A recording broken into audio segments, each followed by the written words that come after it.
Hi, it's Andy. Hi, it's Dave, Hi, it's Kirk. and welcome to the A.D.K channel. And today with us we have Cassie from Club 85. Welcome to the channel. Yeah, Today's video, I would expect all of us to know this. If we don't, well, you've been living under a rock.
Well, there we have it. That was, of course, Soundgarden and the wonderful track Outshined. Cassie, over to you. Soundgarden, just all round amazing musicians. I've always loved Soundgarden. For me, the drums just carry the whole song. It's very solid drummers, just got that beat going, and the guitar, the bass, they just know they can rely on that beat to carry them through. Yeah. go off and do a little noodly bit if they really please, jump back to it. Really love that kind of just grotty kind of late 90s guitar tone they've got there. Yeah. Am I right in saying that? Is that the Early right? 90s would be better. Yeah. Okay. Yeah. So 93, something like that? 1991. 91, okay. Got it. Ooh. But yeah, it's a great track all round. Got it on my playlist. Let's throw it to Andy. Well, I'm just getting out from under my rock because I've never heard that. You've never heard that? I've never heard that. He deliberately avoided grunge in the 90s. Okay, Andy, you're relegated off this channel, Andy. No, we want to hear his opinion. Never heard Soundgarden. I knew it was Soundgarden because he's quite recognisable, both physically and vocally. I mean, he has some fantastic vocals, really strong, powerful singer.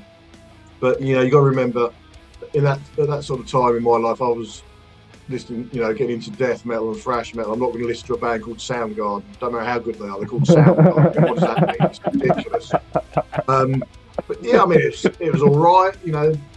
Gave me vibes of sort of AC/DC and Brian Johnson at times. But it's down-tuned rock, isn't it? It's not my thing then. It's not my thing now. But I'm not going to diss the band because they're obviously a fantastic band and very popular. But it's just not my thing.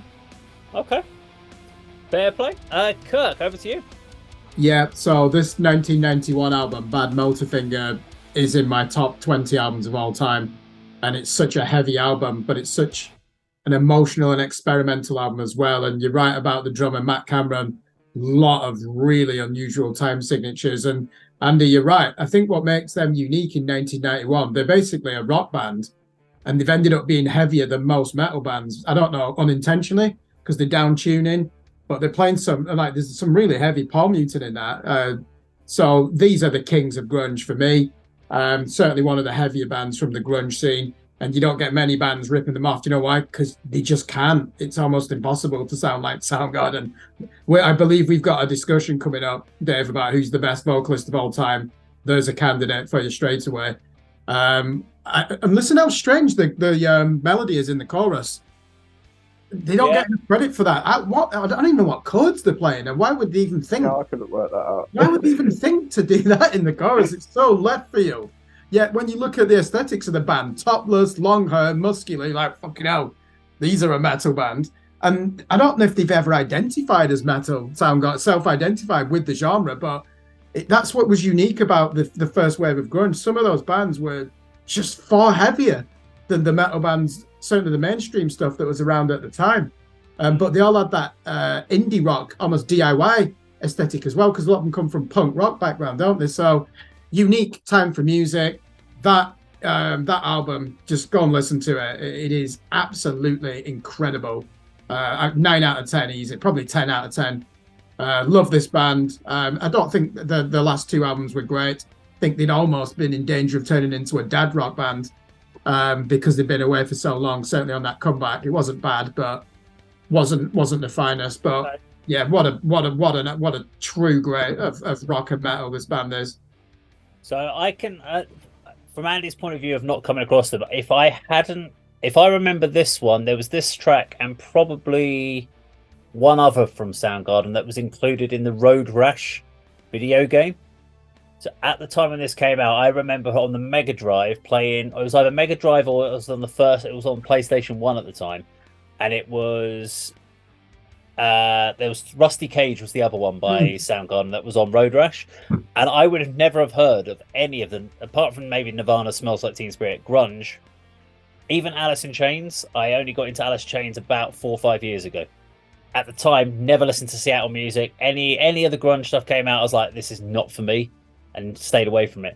Soundgarden, I've listened to quite a few things like Fell on Black Days and all this sort of other stuff like that, and Black Hole Sun and tracks like those sort of ones, which I think are great. The thing I actually like about this is I like that first that dun dun